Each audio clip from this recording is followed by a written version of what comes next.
Welcome to the Informed Pregnancy and Parenting Network, where we break down hard-to-find facts about pregnancy and parenting and empower you to make informed choices. I'm Dr. Elliot Berlin. I'm a prenatal chiropractor and doula living and practicing in Los Angeles, California. And I'm here with your co-host, Casey Bixby, who's a costume designer and stylist and owner of the online retail boutique Bixby Atelier and pregnant with baby number 1. How many weeks now?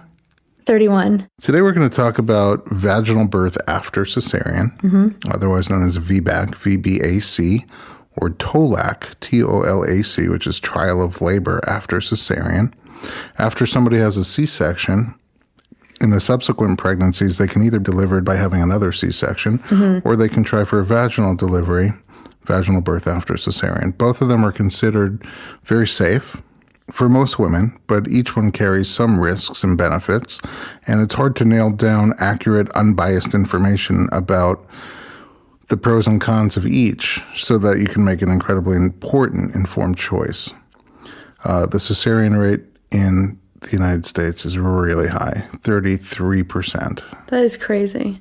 That means 1 out of every 3 women giving birth have That seems outrageous.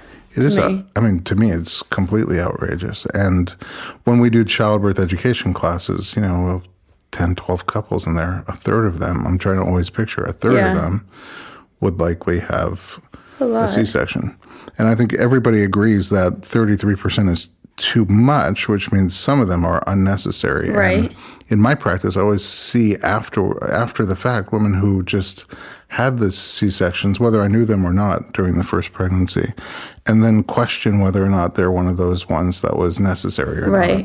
And very frequently, the second pregnancy will come along, and they want to explore the options for vaginal birth after C-section. For me, I got so connected to the cause because then they would look for a VBAC, and their doctors a lot of times would not be supportive of it. Right. And I didn't know. I just thought, it must not be safe. And then when I started doing research, I found out that for most women it is safe. And it inspired me to really make VBAC a personal cause of mine. And so we made a film called Trial of Labor.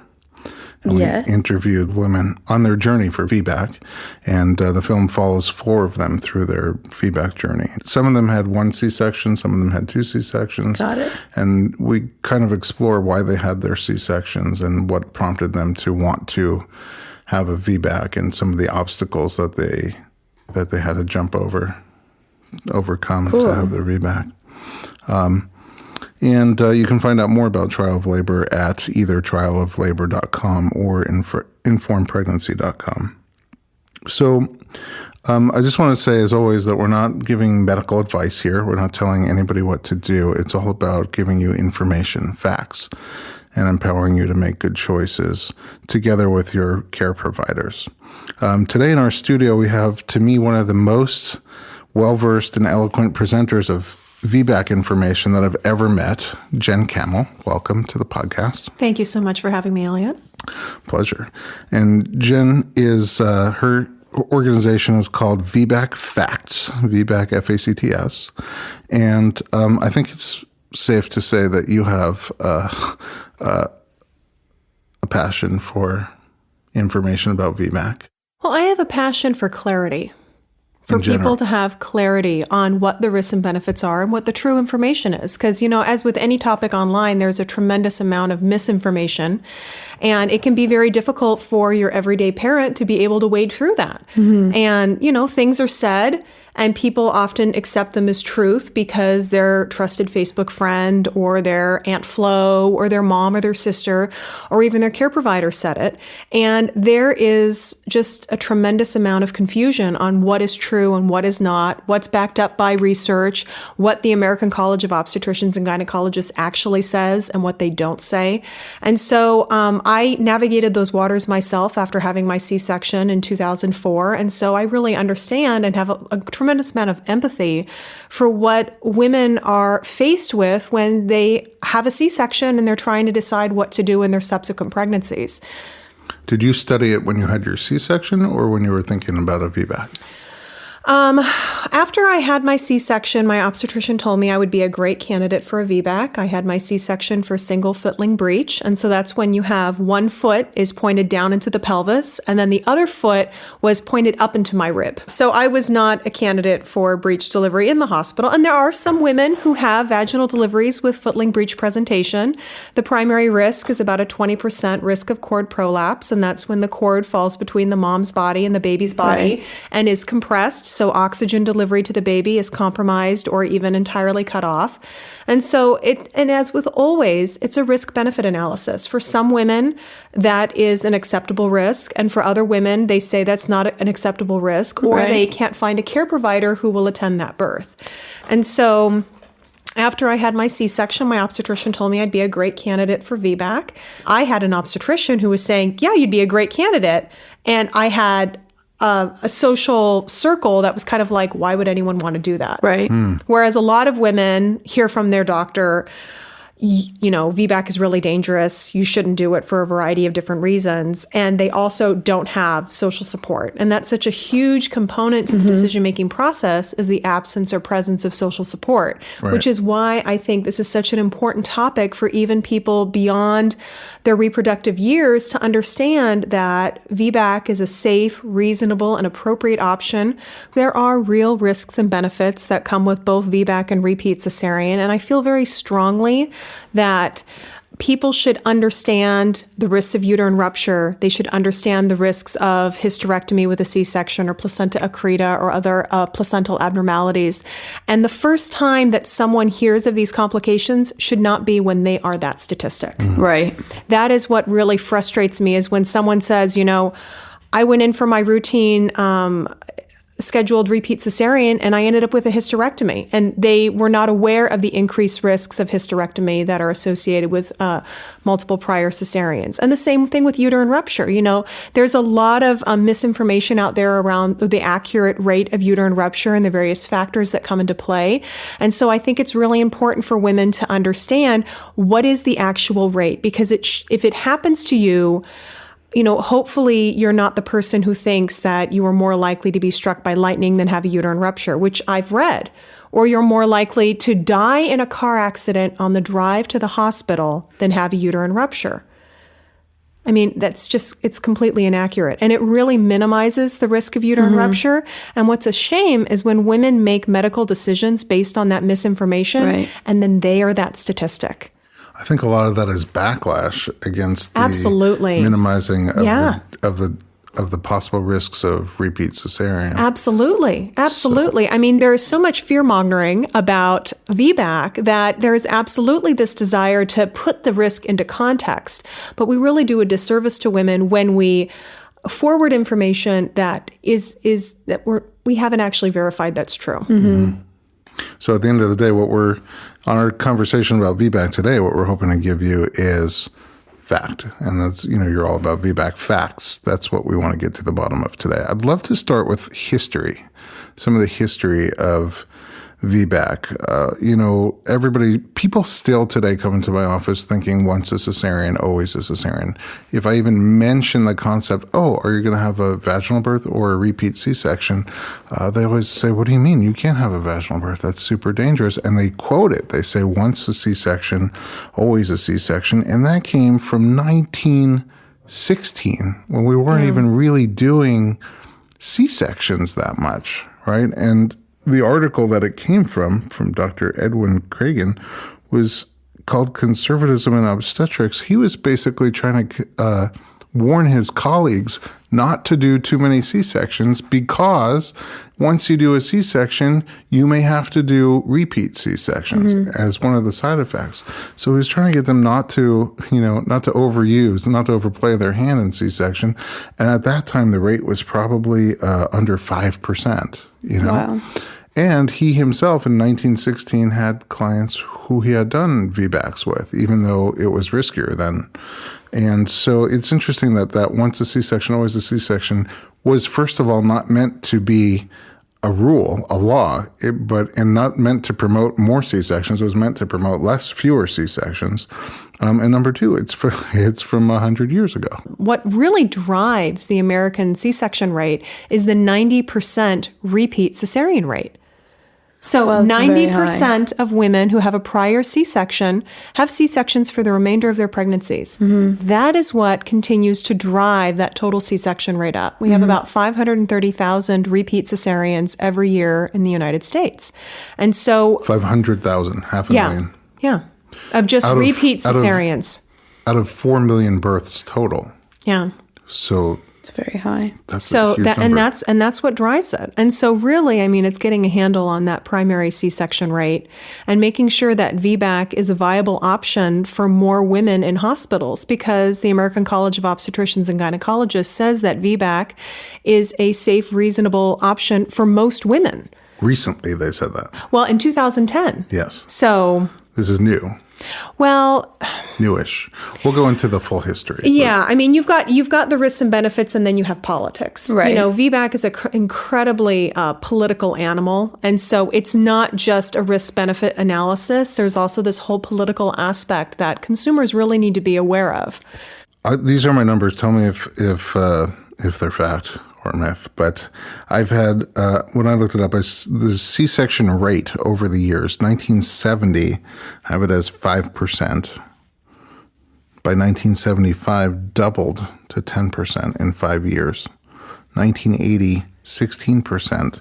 And by 1988, 24.7%. And now 2014, 33%, roughly 33%. And it makes sense that a lot of that is, like you said, now that people are having so many primary C-sections, they're having repeat C-sections. 33%, nobody I've talked to, no rational person believes that we are better off with 1/3 of all women having a cesarean section. There was a point in the 1980s where the rate of VBAC started to increase. Yes. It almost got up to 30%. Yeah, it was about 28%. And then fell. And then fell like a rock falling out of the sky. Almost, down to under 10%. Yeah. So what were the factors responsible for it all of a sudden going up in the 80s, and why in the 90s then did it crash? Well, one of the first factors was that medical insurance companies started to say, hey, it's less money for us to pay for a VBAC, and so we really think more women should have this option available to them. But one of the things that we look at VBAC is that people don't do well with shades of gray.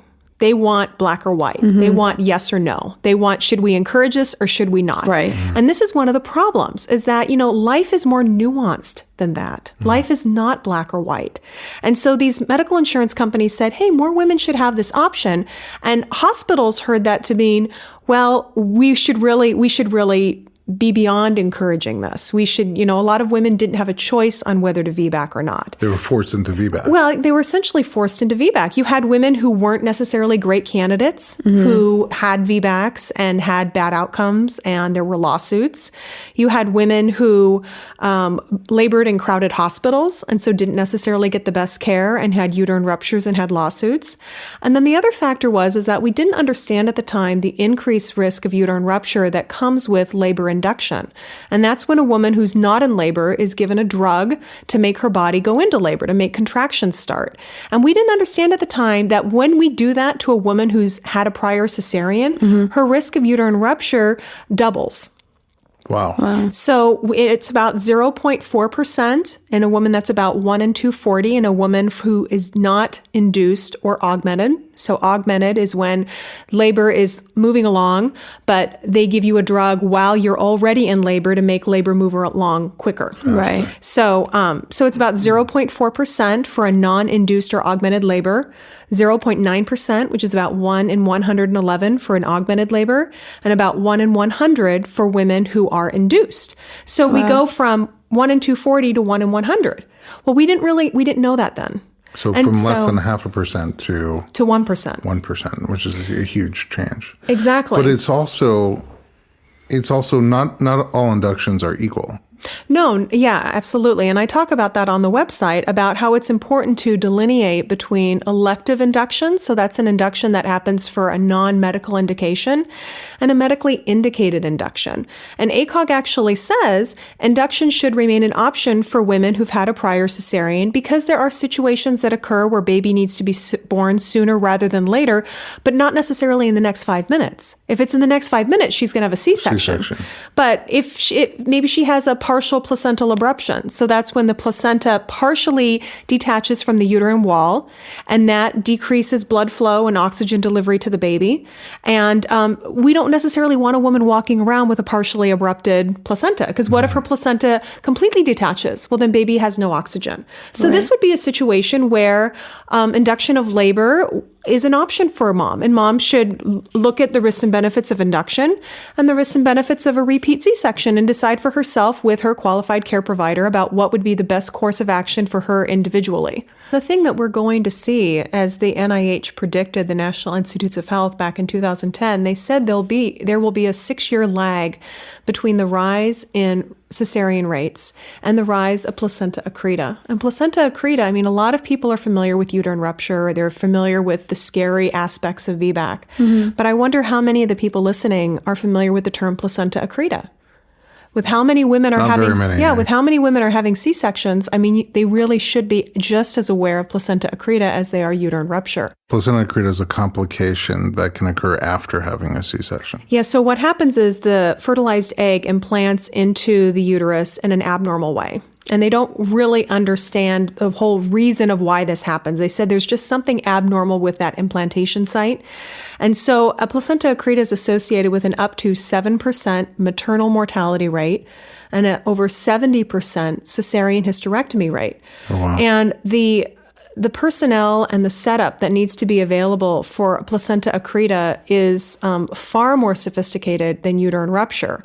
And it's a very serious complication. It increases at a statistically significant rate as women have more and more C-sections. And what statistically significant means is that rise of placenta accreta is directly tied to mode of delivery, to those C-sections. And so they're able to make that statistical analysis, that statistical link, to see that, yes, as women have more and more C-sections and more scar tissue, there is this greater likelihood that they're going to develop this life-threatening and absolutely fertility-ending complication. So it's something that you would develop for future pregnancies. Exactly. Got it. Exactly. Which is an important point, because I think when a lot of times either doctors are presenting your options or women are hearing their options, they're thinking about the right now. Exactly. And uterine rupture is a risk. If I'm pregnant, it's a risk for me right now. Absolutely. Whereas placenta accreta is a risk if I have another baby some point down the road. Yeah. And they don't know what about a C-section causes that? Well, there was a really interesting review of placenta accreta. It was the Heller 2012 study. And it wasn't really a study. It was more of a review of prior literature. And they just talk about how there's something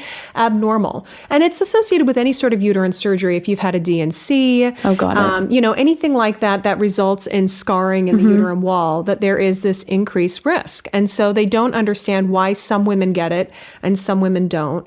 But the risk of placenta accreta after 2 C-sections is similar to the risk of uterine rupture after 1 C-section. So women are literally exchanging the risk of uterine rupture for the risk of accreta. And often it's not portrayed, that information isn't conveyed to them in that way. They're told, we will be able to circumvent this really scary complication by having a repeat C-section. But they're never told that the scary complications that are associated with that having C-section. An additional C-section. And that's why some physicians say, really you shouldn't have more than 3 or 4 C-sections, because the risk of placenta accreta, cesarean hysterectomy, placenta previa. That's when the placenta implants low on the uterus, and so it can be between the baby and the cervical opening. Got it. Excessive bleeding, blood transfusions of 4 or more units, maternal ventilation, ICU admission. All of these complications increase at a statistically significant rate as women have more and more C-sections. And what about the risk of uterine rupture itself pre-labor?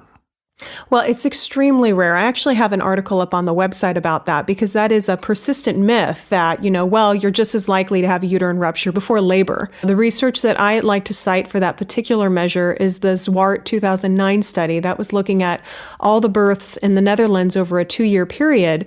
And they found that it was an extremely small number, less than 0.5%, less than 0.25% of all uterine ruptures occurred before labor began. I mean, the reality is most of them occur once labor has started. The term uterine rupture by itself, when a woman hears, placenta accreta, she has no idea what that means. And it's not a scary term, really. Yeah, it sounds like a clinical term rather than like clinical. a frightening term. Yeah. If you tell me uterine rupture, it sounds like my uterus is going to explode. Yeah. But that's not necessarily what happens. Well, yeah, most of the time, over 95% of, quote, uterine ruptures in women who've had a prior cesarean occur along the prior cesarean scar. And so what a uterine rupture is, it's a full thickness opening through the uterine wall. So we have 2 different layers to the uterus. And when both layers open up, that's considered a uterine rupture. And most of the uterine ruptures in women who've had a prior cesarean occur along the scar line. Now, uterine ruptures that occur in women who don't have a prior cesarean, those are more like the balloon popping. That results in a lot more damage to the uterus and is actually, because of that more extensive damage, is associated with higher rates of infant mortality. But it's important to, again, provide context. I think information with context is so important. And in this situation, the context would be, it's extremely rare for a woman to have a uterine rupture without prior uterine surgery. The rate is about 1 in 14,000, as opposed to about 1 in 200 for women who've had a prior uterine surgery. So that's about a 91-time difference. Wow, yeah. And so it's really rare. And so that's another myth that goes around. People say, oh, well, you can have, anyone can have a uterine rupture. And it's like, well, that is technically true. But again, information with context. And the context is, that's really rare to happen. And so again, that's something that's really disingenuous to say, because it's like saying, well, anyone can die of being eaten by a shark, right? But if I don't ever go surfing, my chances of being eaten by a shark are 0. Slim, yeah. So context is really important. That's a very good point. Uterine rupture is the main concern with a VBAC. Uterine rupture is the additional risk that comes with a VBAC. You've talked about ACOG several times, the American College of Obstetricians and Gynecologists. Who are they? Who is ACOG? Who is ACOG? Well, ACOG is a national organization which obstetricians can opt to join and be a fellow of ACOG. And ACOG publishes a variety of different practice bulletins. So those are summaries of the best evidence of looking at a specific topic. And they have practice bulletins on VBAC, on postpartum hemorrhage, on preeclampsia. I mean, really, a variety of different subjects that are specific to OB. And they also publish committee opinions and such. And that it's a great place to start when looking for research, is to look at what ACOG says and then look at their bibliography and then just continue to drill down. I mean, that's what I've done. Okay. But it's also important to note that their practice bulletins and committee opinions are not law. No, they are not law. And as the president of ACOG says, there's no ACOG police that goes around to ensure that people are actually following the best practice evidence. Right, because they're recommendations. Even their members don't have to follow their opinions. Their opinions are just opinions. There are laws and opinions. And sometimes, there's different levels of ACOG recommendations. Absolutely. And that's something that's really important to consider when we're looking at any sort of evidence, is to understand that we have high levels of evidence on some factors and low levels of evidence on some factors. And so with the ACOG practice bulletin, they use they describe it as level A through level C evidence. And so level A is when we have a high quality of evidence, and level C is when there is no good evidence on this subject. And so level C is the lowest level of evidence, and that's when they rely on consensus opinion. So that's when the people who are writing the practice bulletins get together and say, well, this makes sense.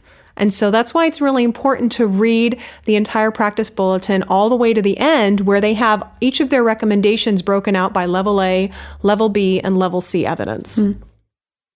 And I think it's also, to me, it's important to understand that the American College of Obstetricians and Gynecologists is a foundation for obstetricians and gynecologists to me, their recommendations, their primary concern, the people who they owe their loyalty to is obstetricians and gynecologists. And their recommendations and opinions are primarily meant to protect obstetricians and gynecologists. Sometimes what's beneficial for an obstetrician or gynecologist is not the same thing that's beneficial for their client. And if it's going to be an ACOG opinion and they're forced to pick sides, they're going to be sticking to their mission of protecting obstetricians and gynecologists. One of the things that they released a committee opinion several months ago on elective surgery. And one of the passages that really stood out to me is they talked about how obstetrics has historically been a very paternalistic relationship where you have the little pregnant woman trotting in and you've got the male OB kind of dictating care. And ACOG said we really should be moving to more of a collaborative model where we have the woman and the doctor working together to create a customized, personalized care plan for her based on her risks and benefits, her medical history, what she wants, and how we should be moving away from this model of care where physicians dictate to patients what is going to happen to them. And we should be moving more to a model of care where women, as we are the ones who will have to live with the outcome, good or bad, really should be the ones who are driving the ship. We should be the ones deciding with our care provider what is the best course of action for us. Which is phenomenal coming from them, Yeah. from ACOG.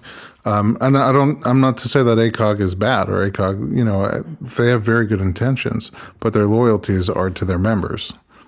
And so I think they are genuinely interested in better maternal and fetal outcomes for the sake of better maternal fetal outcomes. But sometimes there's liability issues, which is risk to a doctor that does not carry risk to a patient. And in those cases, it's their duty to recommend to the doctor, you may not want to do this because of the risk to you, which takes away an option for a patient. We are going to take a quick commercial break. Don't go anywhere. We'll be right back.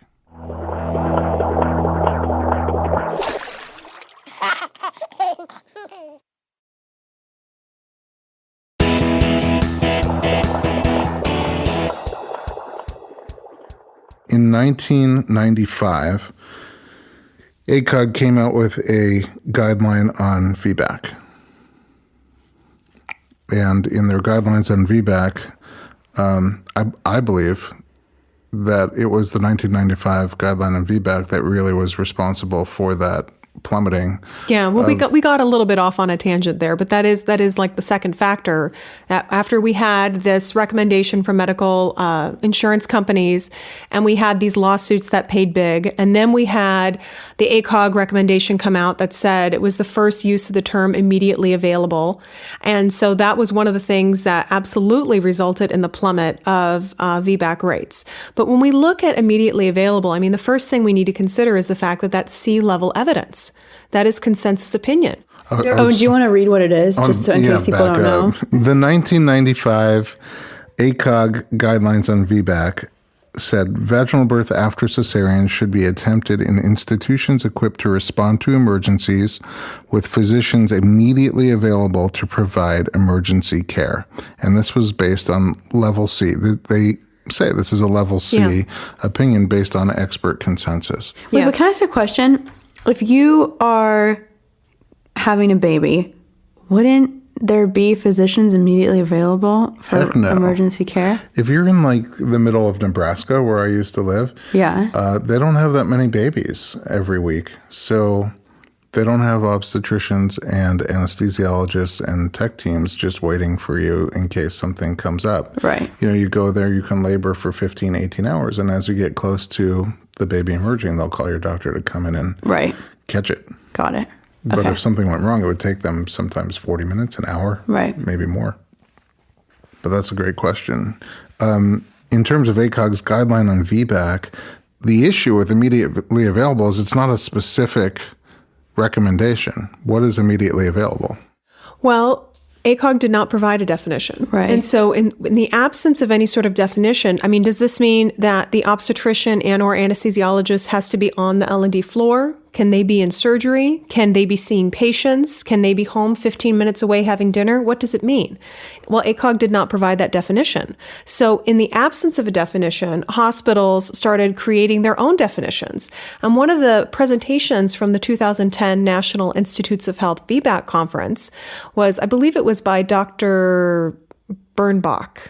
I have it up on the bibliography, and you can watch the video. But he got a great idea. He did an informal survey in Houston, Texas, and asked 6 different hospitals, how do you define immediately available? And he got 6 very different answers, all the way from everyone is on the L&D floor to people are 15, 20 minutes away on call. And Mary Barger, who's a certified nurse midwife, released an excellent study in 2013, and she asked the question, what was the impact of the 2010 NIH VBAC conference on VBAC bans in the state of California? And what she found was, of the hospitals that ban VBAC, fully 1/3 of them satisfy the most strict definition of immediately available, meaning 24/7 anesthesia. So clearly, this is not a risk-benefit analysis. This is a very political decision. When you have a huge number of hospitals who satisfy the most strict interpretation of immediately available, and yet they still ban VBAC. Banning VBAC is what that concept, the oh term my gosh, yeah. VBAC ban is what made me spend 5 years working on a film about VBAC. Yeah. The concept, VBAC is by definition the absence of a procedure. You're Absolutely. basically saying, I just want to have my baby without having any intervention, no surgery. Yeah. And when you say ban VBAC, that translates into we're forcing you to have surgery. Absolutely. And this is the United States of America. We don't force people to have surgery. And you could say, well, we're banning VBAC, but maybe go to this hospital or that hospital. But there's sometimes hundreds and hundreds of miles Absolutely. where there's not one hospital that will allow VBAC. What is it like as far as how many hospitals still have a VBAC ban? We still have a huge problem. Nationwide, it's about 43% per the International Cesarean Awareness Network, and that's always a moving number. As 43% have a VBAC ban. Yeah, either a formal written policy or a de facto ban, meaning the hospital says, oh, we totally support it, but none of the doctors want to do it. Or the doctors say, we would really love to do it, but the administrators aren't really supportive. And so 43%, that impacts a huge percentage of American women every year. Yeah. Massive. With a 33% cesarean rate. And a 90% repeat cesarean rate. And then we couple the VBAC bans with the lack of social support and the tremendous misinformation. And that's how we get to this 90% repeat cesarean number. You have another issue, which is 43% is where there's no options. Yeah. But if you include where there's almost no options, very few options, like I can do it, but if I do it, I have to do it this particular provider in this particular facility. Yeah. And that facility and provider may have very different ideas on what a birth looks like than what you have on it. So they're just like, look, once you're going to do X, Y, and Z with me, I'll just have a repeat C-section. Yeah. Or people who have to travel 80 miles to have their baby if they want to have a VBAC. Right. So it's not worth it to them because they have a toddler at home. Yeah. But as Dr. Howard Mickoff said at the NIH VBAC conference, everyone has the right to refuse surgery in the United States. Hospital policy does not supersede our right to decline surgery. What would happen if someone was in the hospital and they said, we don't do VBACs here, and the woman says, well, I'm not having a C-section. I'm not having surgery to get this baby out?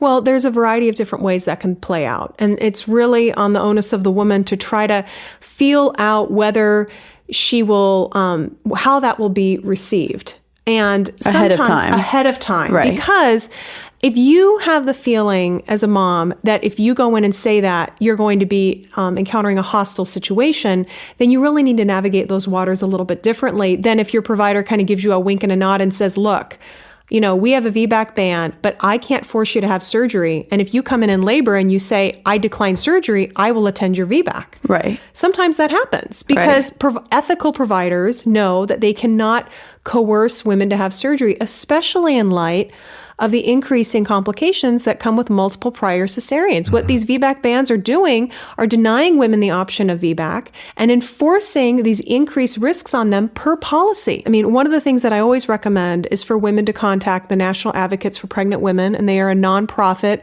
legal advocacy group for pregnant women, and they are wonderful at helping women navigate the system that is hospitals and use the correct legal language. And often the conversation completely changes when the hospital administration becomes aware that this is now beyond just the mom and the physician. There are now attorneys who are aware of what is going on. And another strategy is for the mom to say, I'd like you to contact your legal department and let them know that you are about to you are not listening to me when I say I'm declined surgery. Right. And I would like your legal department to be aware that you are about to force me to have surgery against my will. Right.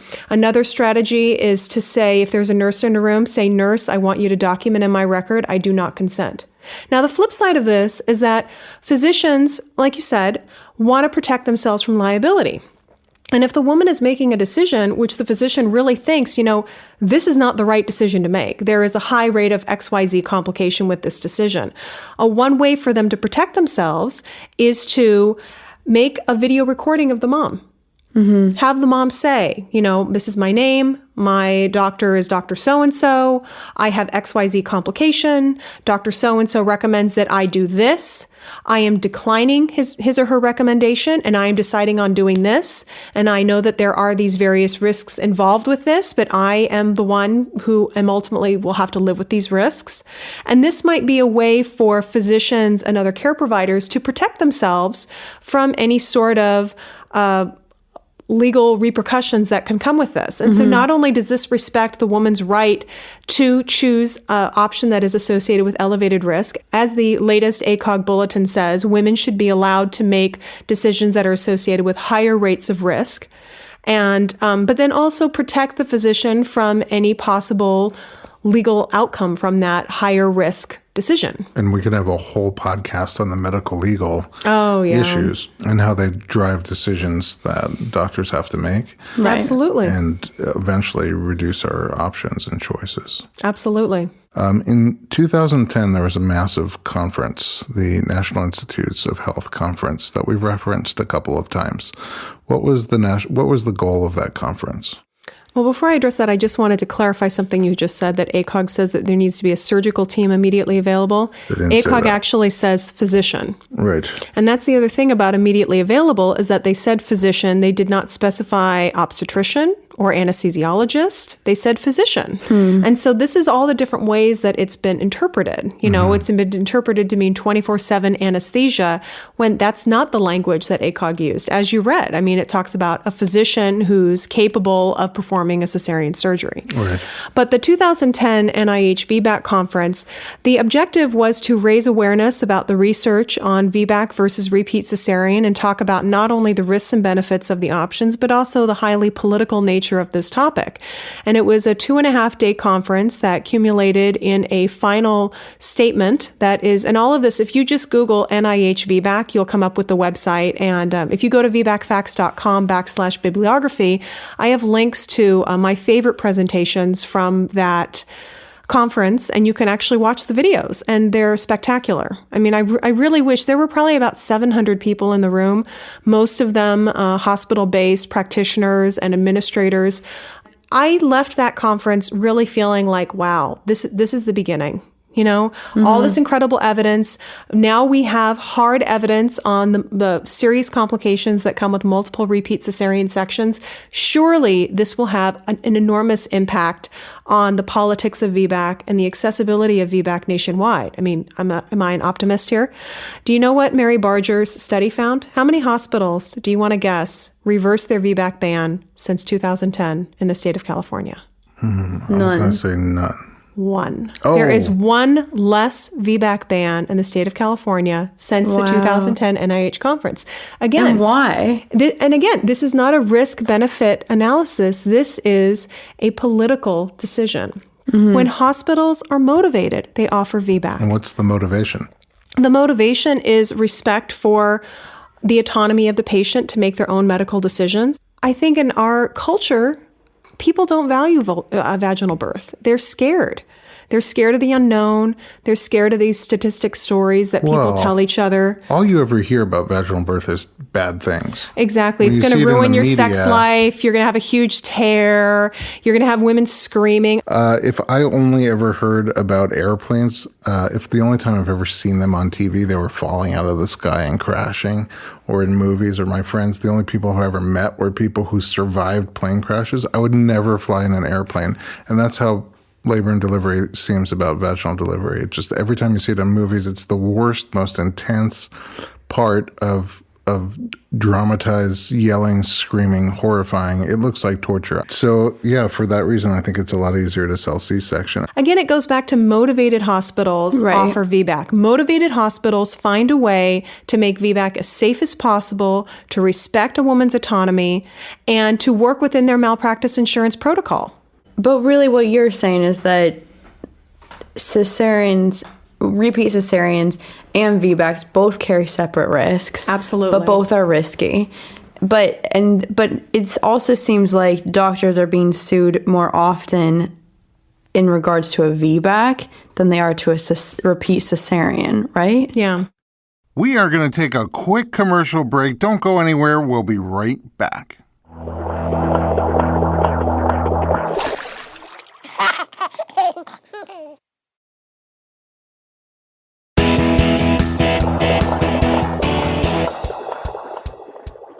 Shortly after the 2010 NIH conference, ACOG revised their practice bulletin on vaginal birth after cesarean.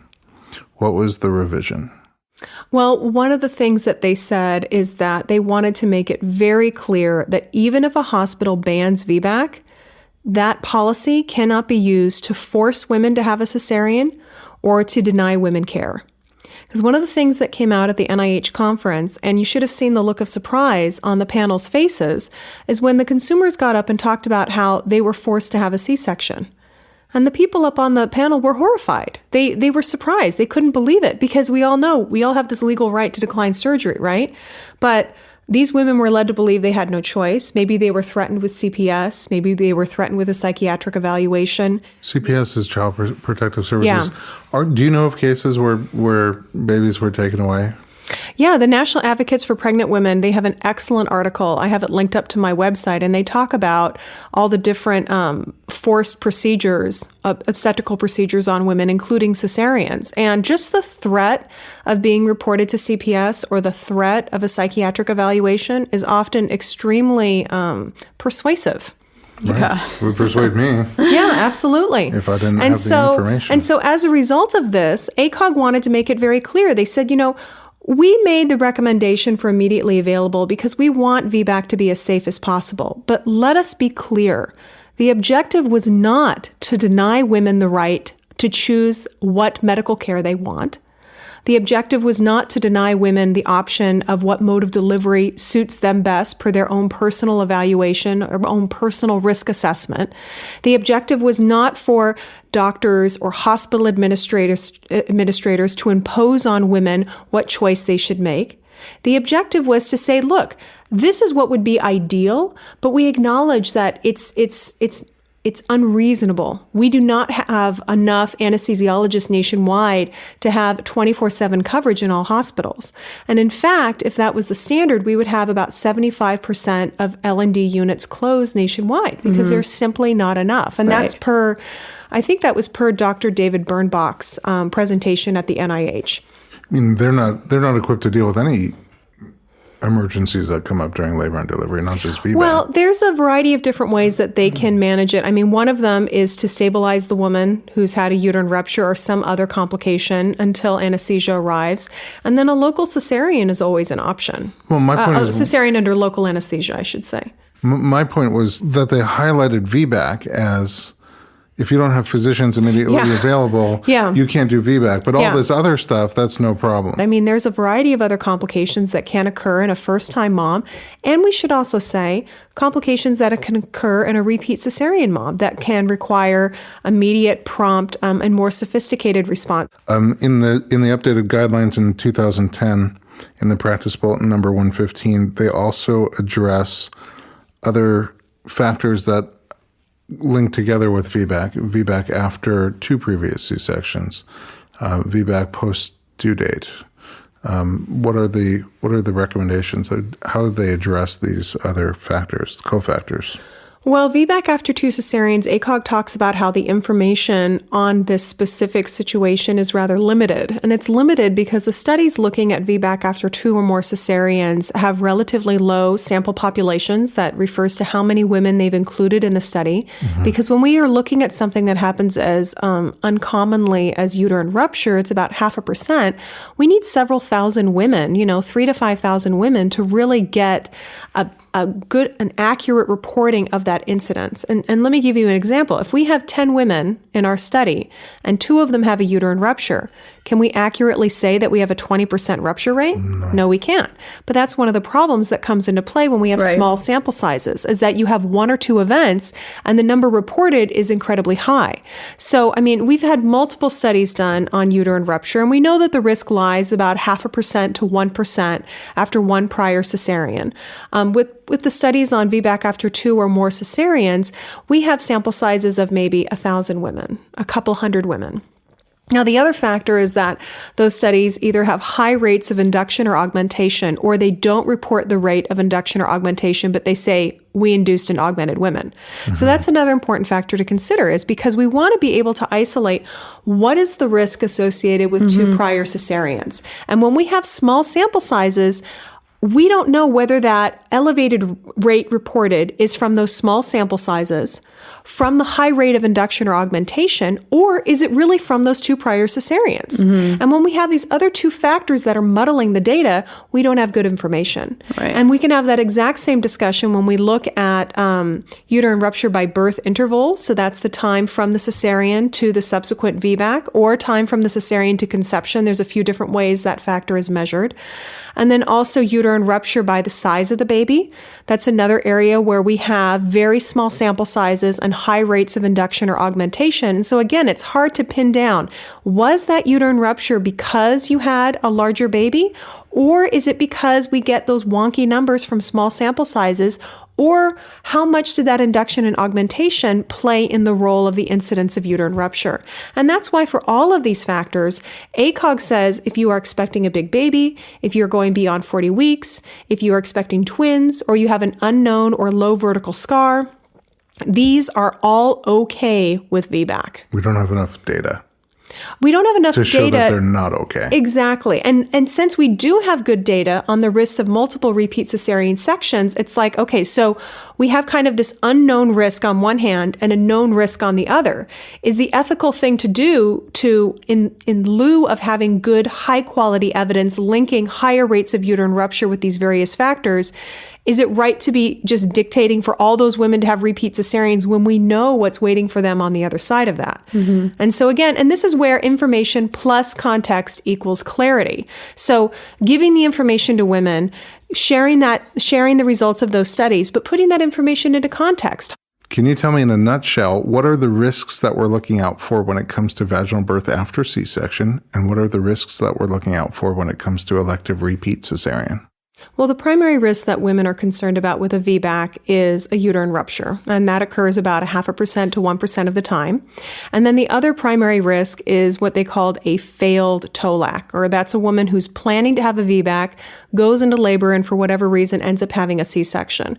Women who have had CBACs, or cesarean birth after cesarean, they have higher rates of morbidity, higher rates of complications. And that's because they have their C-section, and so they have the complications associated with the C-section, but then they also have the complications associated with what the reason for that C-section was. What did they have? Preeclampsia? Did they have a placental abruption? Did they have a whole host of different complications? And so that's why we have higher rates of maternal morbidity with CBACs.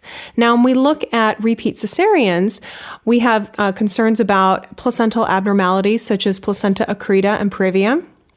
We also have higher rates of cesarean hysterectomies and excessive bleeding. And as Dr. Elliot Main spoke about in San Diego in December of 2013, we're already seeing higher rates of placenta accreta, cesarean hysterectomy, and excessive bleeding in the state of California. And that's directly related to our 91% repeat cesarean rate in the state of California. Those are on subsequent pregnancies. Those are on subsequent pregnancies. So he said the biggest risk of that first cesarean are the repeat cesareans.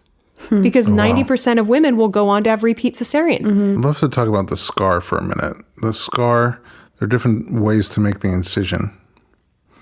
And there's a double incision. We're cutting the abdomen and then clearing away some of the organs and tissues, taking the uterus and making an incision in the uterus as well.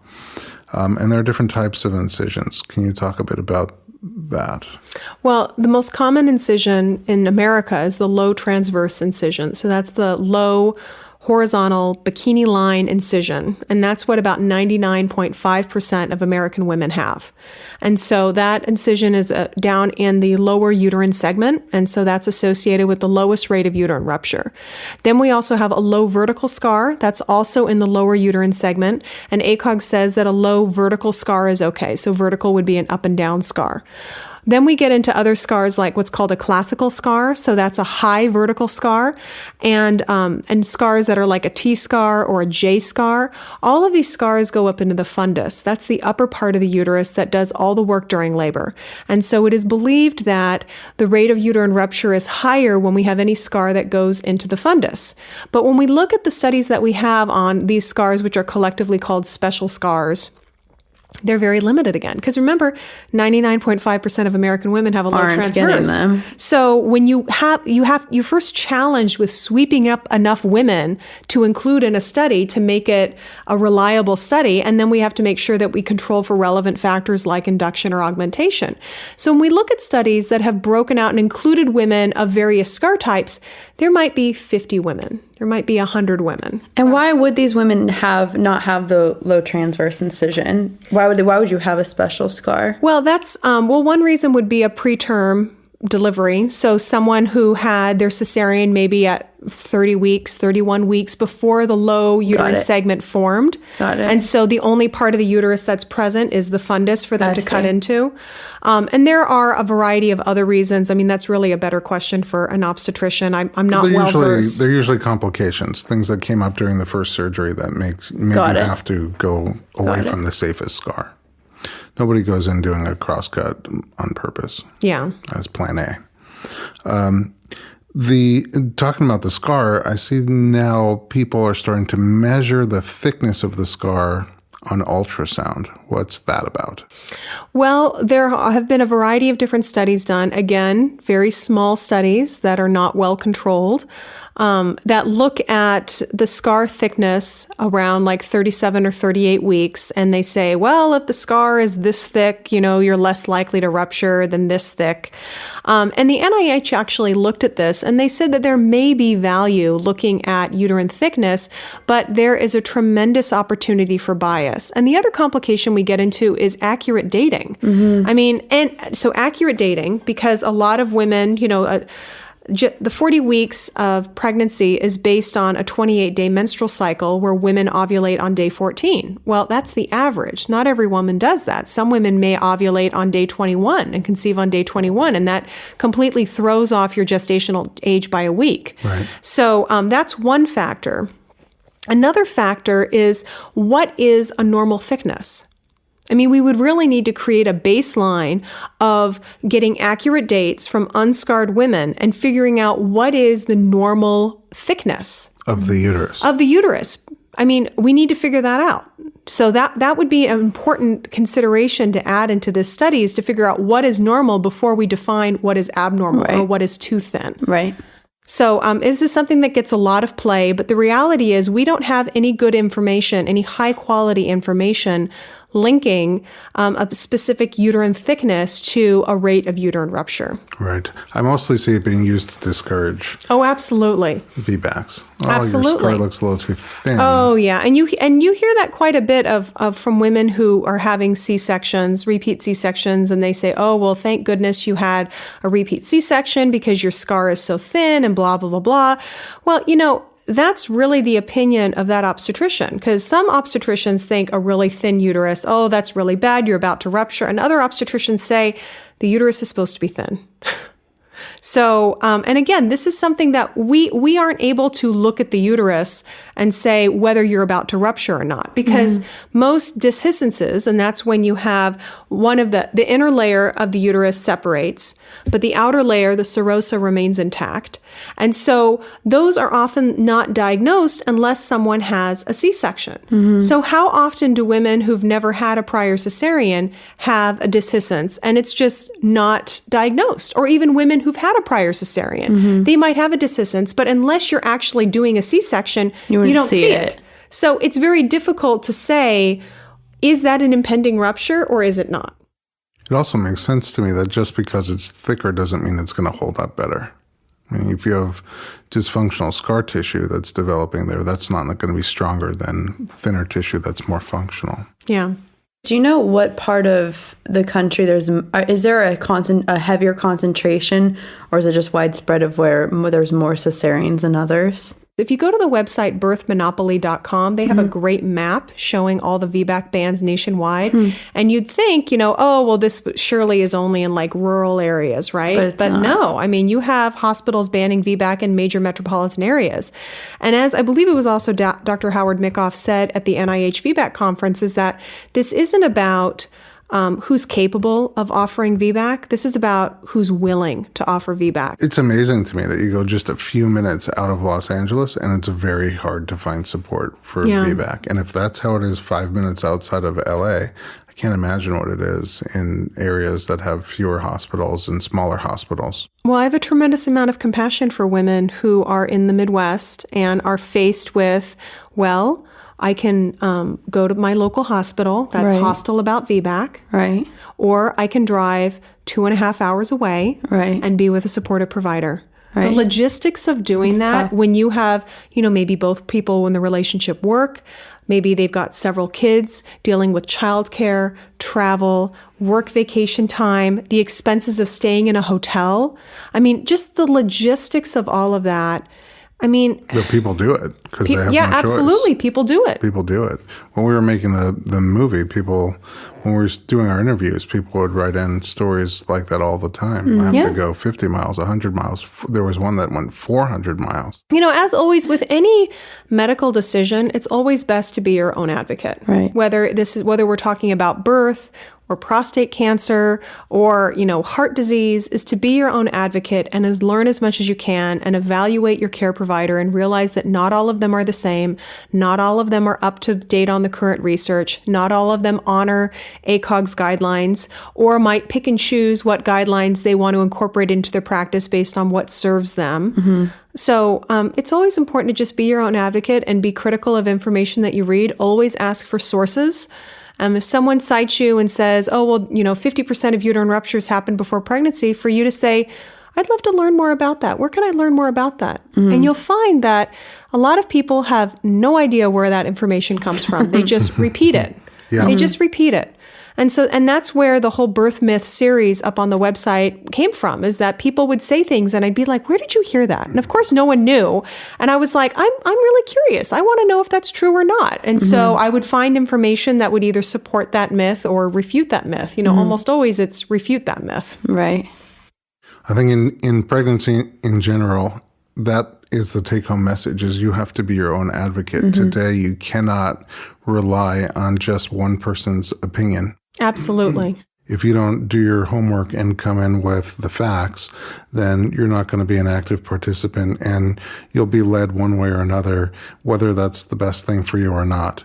And specifically with VBAC, that couldn't be more true. With VBAC, there's lots of real hardcore information. There are a lot of facts. And then there's lots of information that's meant to push you one way or the other. And sometimes your doctor believes that information themselves, and it may or may not be accurate. But if you don't do your homework, you're going to have a hard time making an informed choice about which option is better for you. And you're certainly going to have a hard time finding support for that choice. There are some great online resources for you to be able to do your own homework about VBAC. There's VBAC Facts at vbacfacts.com. And you have up on VBAC Facts, you have all the data. What we talked about today is really just the tip of the iceberg. There's a lot more to know. And you do a much more thorough workshop, and you travel around the country doing the workshops.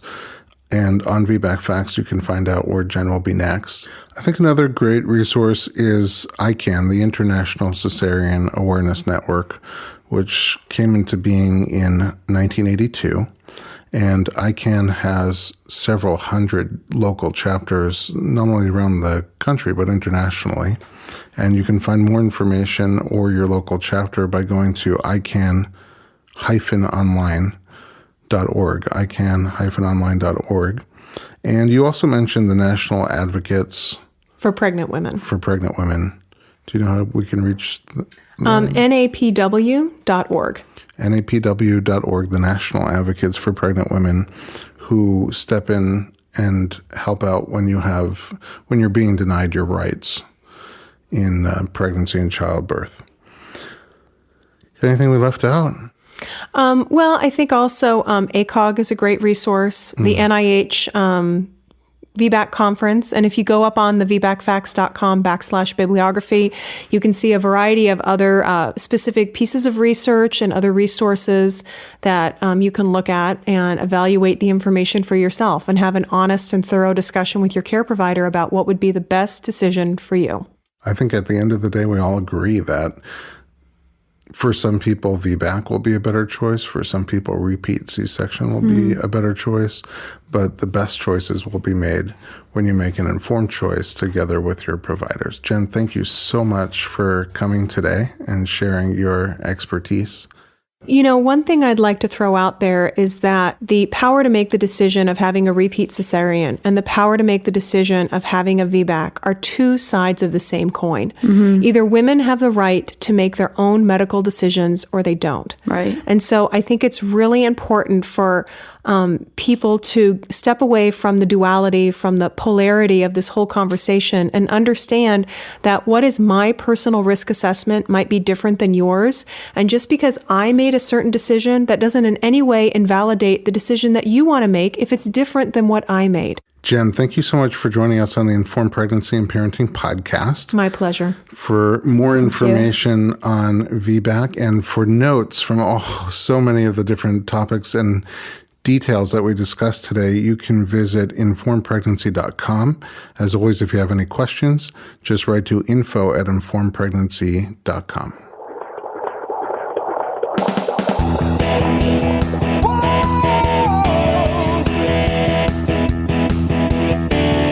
Doctor, give me the news. I got a whole lot of questions for you.